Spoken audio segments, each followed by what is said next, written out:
ओम नमः शिवाय।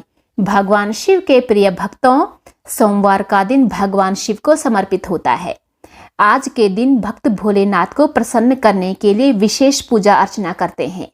कुछ लोग आज के दिन व्रत भी रखते हैं ताकि महादेव की विशेष कृपा प्राप्त की जा सके। बाबा भोलेनाथ के आशीर्वाद के लिए यदि आप भी सोमवार का व्रत कर रहे हैं तो शिव व्रत कथा को पढ़कर या सुनकर इस उपवास को पूरा करें। दोस्तों, पहले हम सोमवार व्रत की विधि जान लेते हैं।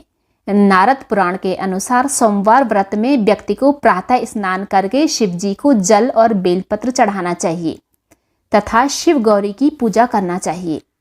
शिव पूजन के बाद सोमवार व्रत कथा सुननी चाहिए। इसके बाद केवल एक ही समय भोजन करना चाहिए। साधारण रूप से सोमवार का व्रत दिन के तीसरे प्रहर तक होता है, मतलब शाम तक रखा जाता है। वैसे सोमवार का व्रत 3 प्रकार का होता है।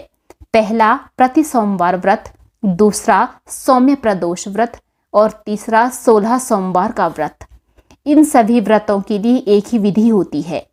दोस्तों, अब शुरू करते हैं सोमवार की व्रत कथा। एक समय की बात है, एक नगर में एक साहूकार रहता था। उसके घर में धन की कोई कमी नहीं थी, लेकिन उसकी कोई संतान नहीं थी। इस कारण से वह बहुत दुखी रहता था। पुत्र प्राप्ति के लिए वह प्रत्येक सोमवार व्रत रखता था और पूरी श्रद्धा के अनुसार शिव के मंदिर जाकर भगवान शिव और माता पार्वती जी की पूजा करता था।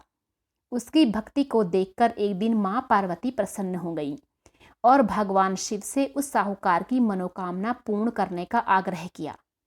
माता पार्वती की इच्छा सुनकर भगवान शिव ने कहा कि हे पार्वती, इस संसार में हर प्राणी को उसके कर्मों का फल मिलता है और जिसके भाग्य में जो हो उसे भोगना ही पड़ता है। लेकिन पार्वती जी ने साहूकार की भक्ति का मान रखने के लिए उसकी मनोकामना पूर्ण करने की इच्छा जताई। माता पार्वती के आग्रह पर शिव जी ने साहूकार को पुत्र प्राप्ति का वरदान तो दिया, लेकिन साथ ही यह भी कहा कि उस बालक की आयु केवल 12 वर्ष की होगी। माता पार्वती और भगवान शिव की बातचीत को साहूकार सुन रहा था। उसे न तो इस बात की खुशी थी और न ही दुख। वह पहले की भांति शिव जी की पूजा करता रहा। कुछ समय के बाद साहूकार के घर में एक पुत्र का जन्म हुआ। जब वह बालक 11 वर्ष का हुआ तो उसे पढ़ने के लिए काशी भेज दिया गया। साहूकार ने पुत्र के मामा को बुलाकर उसे बहुत सारा धन दिया और कहा कि तुम इस बालक को काशी विद्या प्राप्ति के लिए ले जाओ और रास्ते में यज्ञ कराना। जहाँ भी यज्ञ कराओ वहाँ ब्राह्मणों को भोजन कराते और दक्षिणा देते हुए जाना। दोनों मामा भांजे इसी तरह यज्ञ कराते हुए और ब्राह्मणों को दान दक्षिणा देते हुए काशी की ओर चल पड़े। रास्ते में एक नगर पड़ा, जहाँ नगर के राजा की कन्या का विवाह था। लेकिन जिस राजकुमार से उसका विवाह होने वाला था वह एक आंख से काना था। राजकुमार के पिता ने अपने पुत्र के काना होने की बात को छुपाने के लिए एक उपाय सोचा। साहूकार के पुत्र को देखकर उसके मन में एक विचार आया। उसने सोचा, क्यों न इस लड़के को दूल्हा बनाकर राजकुमारी से विवाह करा दूं। विवाह के बाद इसको धन देकर विदा करा दूंगा और राजकुमारी को अपने नगर ले आऊंगा। लड़के को दूल्हे के वस्त्र पहनाकर राजकुमारी से विवाह करा दिया गया। लेकिन साहूकार का पुत्र ईमानदार था। उसे यह बात न्याय संगत नहीं लगी। उसने अवसर पाकर राजकुमारी की चुन्नी के पल्ले पर लिखा कि तुम्हारा विवाह तो मेरे साथ हुआ है, लेकिन जिस राजकुमार के संग तुम्हें भेजा जाएगा वह एक आंख से काना है। मैं तो काशी पढ़ने के लिए जा रहा हूँ।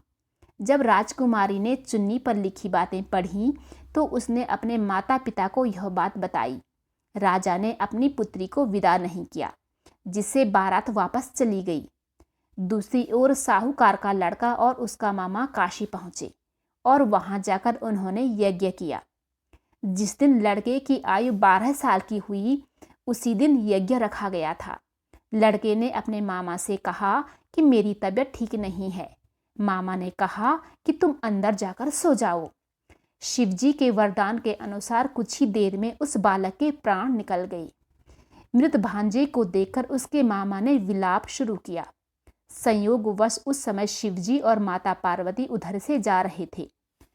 माता पार्वती ने भगवान से कहा, स्वामी, मुझे इसके रोने का स्वर सहन नहीं हो रहा है।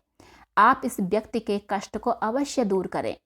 जब शिवजी मृत बालक के समीप गए तो वह बोले कि यह उसी साहूकार का पुत्र है जिसे मैंने 12 वर्ष की आयु का वरदान दिया था। अब इसकी आयु पूर्ण हो चुकी है।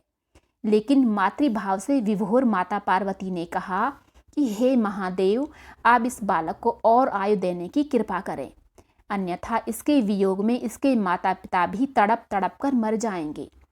माता पार्वती के आग्रह पर भगवान शिव ने उस लड़के को जीवित होने का वरदान दिया। शिवजी की कृपा से वह लड़का जीवित हो गया। शिक्षा समाप्त करके लड़का मामा के साथ अपने नगर की ओर चल दिया। दोनों चलते हुए उसी नगर में पहुंचे जहां उसका विवाह हुआ था।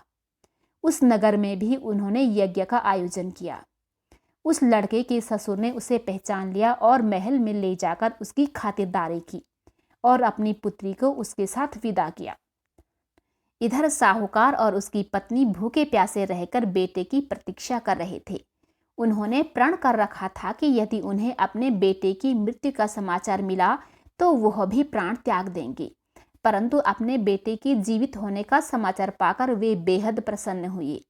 उसी रात भगवान शिव ने व्यापारी के स्वप्न में आकर कहा कि हे श्रेष्ठी, मैंने तेरे सोमवार के व्रत करने और व्रत कथा सुनने से प्रसन्न होकर तेरे पुत्र को लंबी आयु प्रदान की है। इस प्रकार जो कोई सोमवार व्रत करता है या कथा सुनता है और पढ़ता है, उसके सभी दुख दूर होते हैं और समस्त मनोकामनाएं पूर्ण होती हैं। ओम नमः शिवाय। भगवान शिव और माता पार्वती जी आप सब पर हमेशा अपनी कृपा बरसाए रखें।